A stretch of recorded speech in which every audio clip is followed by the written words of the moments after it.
tous. Suite à la censure de notre chaîne YouTube, nous vous invitons à liker et partager cette vidéo au plus grand nombre et de vous abonner à notre nouvelle chaîne Dailymotion. Étant donné l'actu, j'ai décidé de vous faire une petite vidéo rapide pour traiter du cas de l'escobarderie Éric Zemmour. Alors que toute l'armada des agents de subversion sionistes islamophobes nous explique qu'il est interdit de critiquer l'islam et les musulmans dans les médias au risque de se faire censurer et exclure à jamais de la bonne société, voici que l'actualité Le Monde Réel nous démontre le contraire. Comme chaque année depuis maintenant une bonne décennie, M. Éric Zemmour publie un livre dans lequel mensonges et propagande sont de mise. Malgré ses nombreuses condamnations judiciaires pour incitation à la haine, il continue de passer à la télé comme si de rien n'était, tranquille. La sortie de son dernier livre est accompagnée d'une promotion médiatique extraordinaire, puisqu'il a fait absolument tous les plateaux télé possibles en quelques jours seulement. Malgré ça, d'aucuns ont le culot d'expliquer qu'Éric Zemmour est censuré. Pourtant, on en connaît des gens qui sont censurés dans les médias hexagonaux, des gens qui ne mettront jamais les pieds sur un plateau télé, comme par exemple le professeur Pierre d'Ortiguier, trop intelligent pour ces journaleux, l'extraordinaire Ginette S. Candrani, l'érudit Rachid Benaïssa, ou tout simplement l'historien Paul-Éric Blanru, qui est, selon le journaliste du Monde Laurent Tello, censuré pour l'éternité. Malgré ces innombrables mensonges, dont celui pathétique des 7 millions de Français d'origine maghrébine de moins de 4 ans, alors qu'il ne peut en exister plus de 3 millions d'eux, Français de toutes origines confondues. Vous le savez, hein, il y a 800 000 naissances par an en France, donc 800 000 x 4, ça fait 3 millions d'eux. Il ne peut pas y avoir 7 millions de Français de moins de 4 ans d'origine maghrébine. Pourtant, Zemmour, il a balancé ce chiffre comme ça, comme si de rien n'était, c'est passé, hein, comme une lettre à la poste. Ou sinon, vous avez le mensonge concernant chaque page du Coran qui contiendrait un appel au meurtre des Juifs et des chrétiens. Hein, on a démontré que c'était totalement faux. Malgré tout ça, il continue de passer à la télé comme si de rien n'était, avec l'approbation du CSA et des patrons de chaîne. Voilà, normal. Cette fois-ci, il vient de récidiver avec son livre Un destin français. Ça commence très fort, puisqu'il y a déjà une polémique importante chez Thierry Ardisson dans Salut les Terriens, ou plutôt les Terriens du dimanche. 16 septembre dernier, puisque le juif d'origine algérienne a insulté violemment une des chroniqueuses de C8, en lui expliquant que son prénom Absatou était une insulte pour la France. Mais personnellement et dans mon être, je ne peux pas accepter ça. Je ne peux pas accepter que Éric Zemmour soit parti du plateau en ricanant, en me regardant impunément, comme si rien ne s'était passé, alors qu'il venait de m'insulter comme jamais j'ai été insultée. Jamais. D'ailleurs, il n'y a que les prénoms arabes ou musulmans qui dérangent M. Éric Zemmour. Tout ce qui s'est imposé par la culture américaine via les séries télé l'indiffère complètement. Mais passons. Selon M. Éric Zemmour, le prénom doit provenir du calendrier chrétien, c'est-à-dire les calendriers des saints depuis la loi napoléonienne dite du 11 germinal de l'an 11, l'équivalent dans le calendrier normal du 1er avril 1803. Cette dernière impose que les noms proviennent des différents calendriers ou correspondent à des personnalités illustres historiques. Cette loi n'a jamais parlé de calendrier des saints chrétiens au passage. Hein. Est-il venu à l'esprit de M. Éric Zemmour que la France n'est pas Napoléon? D'ailleurs Napoléon, hein, ça vient c'est italien. Que ce dernier l'a abandonné avec moins de territoire que lorsqu'il avait pris le pouvoir et que la Révolution française a mis hors circuit l'Église en massacrant des milliers de prêtres, en détruisant des églises et en fondant l'or pour le revendre, hein, les reliques chrétiennes. Du coup, lorsque Zemmour nous explique qu'il faut absolument se soumettre et s'assimiler à la France, de quelle France il parle? La France chrétienne, fille aînée de l'Église, ou la France révolutionnaire, ennemie jurée de l'Église, qui a décapité le roi, représentant de Dieu sur terre? Tout ceci n'est pas très sérieux. Lorsque l'on a pour modèle la Révolution, on ne peut plus parler de christianisme. Ceci n'a absolument aucun sens. D'autant que le prénom Éric n'est pas du tout français, étant donné qu'il a des origines nordiques. D'ailleurs, lorsqu'il va faire son interview sur BFM Télé, le mardi 19 septembre, face à Ruth Krief, lui demande-t-il de changer son nom et son prénom et de les franciser? C'est français, Ruth? Krief, c'est français? En plus, là, on a des diverses origines. Hein. On a un truc allemand et un patronyme arabe. Et puis, pourquoi que le prénom? Depuis quand Zemmour, c'est français? C'est du berbère qui veut dire olive. Il aurait dû franciser son patronyme, le Zemmour, depuis qu'il a rejoint l'Hexagone. Hein, lui, le pro-assimilationniste, qu'est-ce qu'il attend? Reste à savoir s'il le pense vraiment, ou si ce n'est juste qu'une façon de faire le buzz, encore une fois, afin de vendre des livres, et toujours se faire inviter en garantissant un bon score d'audimat aux producteurs de télé. Lorsqu'il affirme que Maurice Audin méritait 12 balles et non une lettre et un début d'explication fourni par Emmanuel Macron à sa veuve, On se dit que c'est pour le buzz. Selon M. Zemmour, le général le plus décoré de l'armée française, Jacques de la Bollardière, qui a condamné la torture et les exécutions sommaires, est un lâche, un traître à la nation. D'autant que, franchement, vu sa carrure et la prestance qu'il inspire, c'est certainement pas Zemmour qui aurait tiré les 12 balles pendant la guerre d'Algérie. Car comme vous le savez, les conseilleurs ne sont pas les payeurs. Hein ? Et quelle mesquinerie que de remuer une histoire aussi sanglante pour attiser la haine alors qu'il est question de panser les plaies et d'apaiser les douleurs, 60 ans après la guerre. Mais là où on observe une grande hypocrisie d'Éric Zemmour, avant d'aborder ses mensonges, c'est de constater qu'il est un fervent adepte du « fais ce que je dis », mais surtout pas ce que je fais. Je m'explique. Éric Zemmour affirme devant Madame Rutel-Krief qu'il faut absolument s'assimiler à la France en oubliant totalement ses origines, en changeant donc de nom, de religion et de mode de vie. Pourquoi pas? Beaucoup l'ont fait et c'est leur droit. Sauf que Éric Zemmour ne l'a pas fait, lui, qui se dit se faire appeler Moshe à la synagogue. Éric Zemmour possède 2 éviers et 2 vaisselles pour séparer le lait de la viande, comme indiqué dans la Torah. Éric Zemmour possède un Sefer Torah autour du cou, et sa femme, vous savez qu'elle est magistrate et elle a arrêté de travailler pour éduquer ses 3 enfants. Il suffit, toutes ces informations sont dans l'article de Anna Cabana du 2 octobre 2014 pour comprendre la supercherie zémourienne. Il ne mange pas de porc, Zemmour. Il respecte les fêtes religieuses, prie à la synagogue et a réalisé les bar mitzvahs de ses garçons. À part ça, il se dit athée et ne pas croire en Dieu. Lorsqu'il cite l'écrivain André Suarez face à Rutel-Krief, en expliquant qu'il avait écrit que le peuple français avait l'évangile dans le sang, pourquoi il ne se convertit pas au christianisme tout simplement? Comment une telle mascarade peut-elle encore fonctionner? Franchement, c'est époustouflant, c'est sidérant de bêtises, mais ça marche.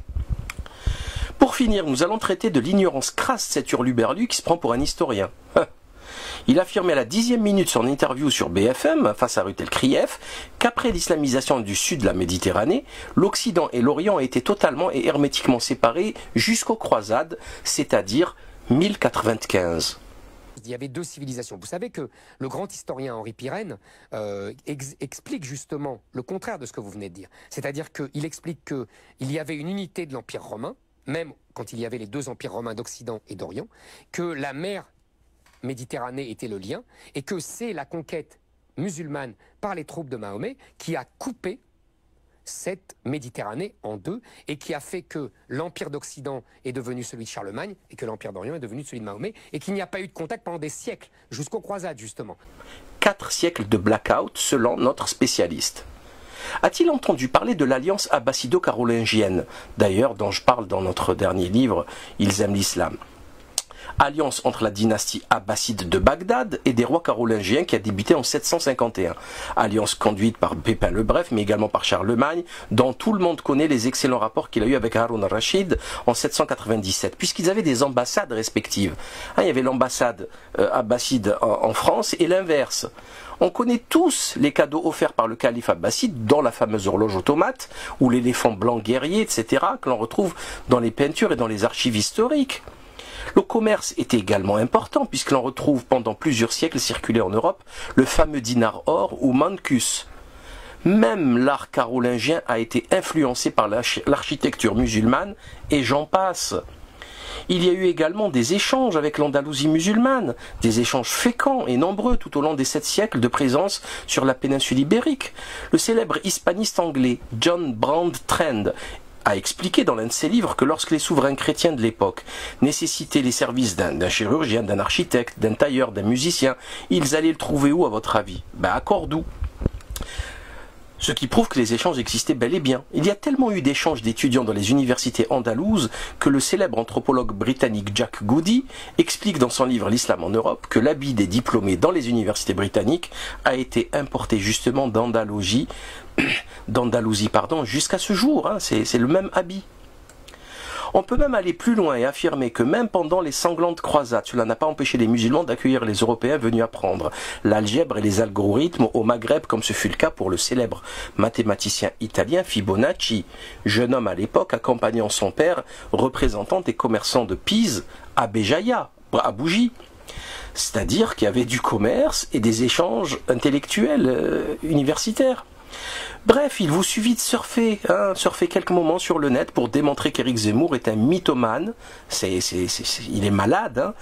C'est un islamomaniaque dont le seul rêve est d'allumer, attiser les flammes de la guerre civile, en bansaïan qu'il est, c'est-à-dire un agent sioniste, car ce sera dans les intérêts de l'entité sioniste criminelle. C'est pour cela d'ailleurs qu'il est pour la réconciliation de toutes les droites, afin d'accélérer la destruction de la France. Et il faut vraiment que le peuple soit totalement décérébré et abruti pour qu'il se laisse avoir par un énergumène pareil. On peut également prouver la proximité de toutes ces personnes, puisque le producteur de Thierry Ardisson, qui est un certain Stéphane Simon, est associé principal de la nouvelle chaîne de télé La France Libre TV, fondée par André Berkoff et l'avocat Gilles-William Goldnadel, également présent sur le plateau des Terriens du dimanche. C'est ce même André Berkoff qui ira défendre Éric Zemmour chez Cyril Hanouna. Pour tout abonnement à cette nouvelle chaîne, télé, La France Libre TV, chaîne de propagande complotiste d'ailleurs, les propriétaires offrent même comme cadeau le dernier livre de Zemmour, La boucle est bouclée. C'est tellement grossier. Ces gens sont tellement arrogants qu'ils ne se cachent même plus en faisant leur magouille. Stéphane Simon est le rédacteur en chef de La France Libre TV. Donc ces gens sont en train de nous expliquer qu'en France, les médias sont verrouillés, alors que André Berkoff et Gilles-William Goldnadel passent leur journée à la télé, sur RMC, surtout Gilles-William Goldnadel. On se demande bien à quel moment il travaille ses dossiers d'avocat. D'ailleurs, Thierry Ardisson n'est pas pour rien dans toute cette propagande, puisqu'il n'a jamais raté l'occasion d'inviter Éric Zemmour, même si ça lui a valu en 2010 un avertissement du CSA. Zemmour avait expliqué pour sa défense qu'Ardisson avait monté l'émission à son détriment, ce qui n'avait pas plu d'ailleurs à l'époque à l'animateur. Dans son émission Salut les Terriens du 19 mai dernier face à Yacine Bellatar, Ardisson expliquait, toute honte bue, tranquille, qu'il n'y avait pas d'arabe assez intelligent à son goût pour venir se faire interviewer dans son émission. Écoutez-le. Je reproche souvent à des amis arabes musulmans qui me disent « Oui, on n'invite que des feuges à la télé, il n'y a jamais d'arabes musulmans qui donnent leur avis. » Et je leur réponds « Envoyez-les-moi », sauf qu'il n'y en a pas. Donc on est trop bête pour lui. Par contre, Zemmour est trop futé, du coup il l'invite régulièrement. Nous avons donc décidé de lui envoyer notre dernier livre, Ils aiment l'islam, en service presse, il y a 3 mois, sans aucune réponse. N'hésitez pas d'ailleurs à le troller sur les réseaux sociaux avec cette vidéo, lui et toute son équipe. Nous connaissions le résultat, vous inquiétez pas, mais il est toujours intéressant d'en faire l'expérience physique afin de valider la théorie. Voilà, les médias leur appartiennent et ils font ce qu'ils veulent. Et ce qu'ils font aujourd'hui, actuellement, pour salir et insulter l'islam et les musulmans, c'est voulu. Malgré toutes ces preuves de l'incompétence de cet hurluberlu, d'aucuns continuent de le faire passer pour un grand intellectuel. Il faut dire des choses simples. Éric Zemmour est un type qui bosse nuit et jour sur ses bouquins, qu'il est un intellectuel pur sucre. Et dont on ne parle pas. Fissatou est une ancienne coiffeuse qui aujourd'hui s'occupe de produits de beauté ou je sais pas quoi. Zemmour est à l'image d'une nation qui a perdu la raison et dont la médiocrité est devenue reine. Au pays des aveugles, le borgné roi. Au pays des lobotomisés et des dégénérés, Zemmour est un grand lettré. On ne peut rien y faire, c'est ainsi. C'est comme une avalanche. Personne ne peut l'arrêter. On peut juste attendre que ça finisse naturellement. Continuons de chevaucher le tigre. Merci de nous avoir suivis. Nous vous rappelons qu'il est essentiel de vous abonner à notre chaîne Dailymotion, de partager ce travail, de le commenter, de le liker. Vous n'êtes pas sans savoir que nous combattons un système puissant qui essaie de nous censurer. Nous avons donc besoin de vous pour poursuivre notre activité. Merci de nous soutenir sur Tipeee et à très bientôt. Merci à vous.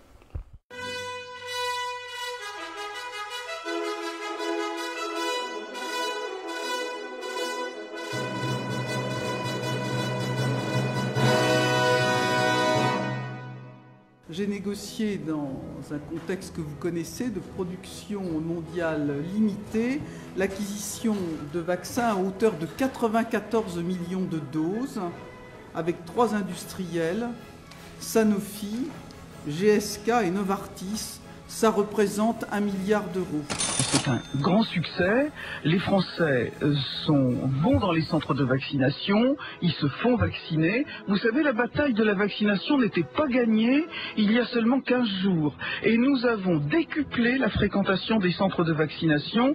On est passé de 10 000 par jour à 120 000 par jour en quelques jours, avec des difficultés de logistique bien compréhensibles devant cette adhésion de plus en plus importante des Français à la vaccination anti-grippe. la vaccination, c'est la meilleure politique de prévention. La vaccination, ça ne se discute pas. Est-ce qu'on est obligé de choisir entre Henri Joyeux et Marisol Touraine? Écoutez, elle est bien gentille, c'est une économiste, elle ne connaît rien à la santé. Il est obligatoire, le DTP. On est bien d'accord. Non, il n'est pas obligatoire. Le DTP n'est pas obligatoire. Il est recommandé. Le BCG, oui. Il est recommandé pour la vaccination contre... C'est recommandé... Diphtérie, tétanos, poliomyélite. Il n'est pas obligatoire. J'ai vu un bébé mourir d'une rougeole, une encéphalite liée à la rougeole. Et bien, quand vous avez vu ça une fois dans votre vie, tous ces gens qui font de la désinformation, je ne les lâcherai pas. Les gens ne font pas vacciner leurs enfants comme ils devraient, on n'a pas une couverture vaccinale suffisante. Et si vous avez ouvert les journaux cet été, vous avez vu l'épidémie de rougeole qui est dramatique. Voilà. On a des gens qui meurent de rougeole en France parce qu'il y a de la désinformation autour des vaccins. Et ça, c'est dramatique. Donc il faut se faire vacciner.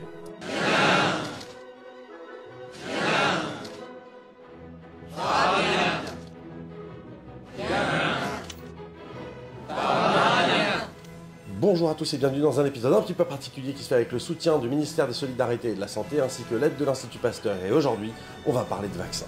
Il y a un problème avec le vaccin? Non, je l'ai pas encore fait. Et du coup, t'as chopé une maladie, c'est ça? Non, je sais pas quoi faire, c'est ça qui me rend malade. Ah bah oui, ouais. Bon, attends.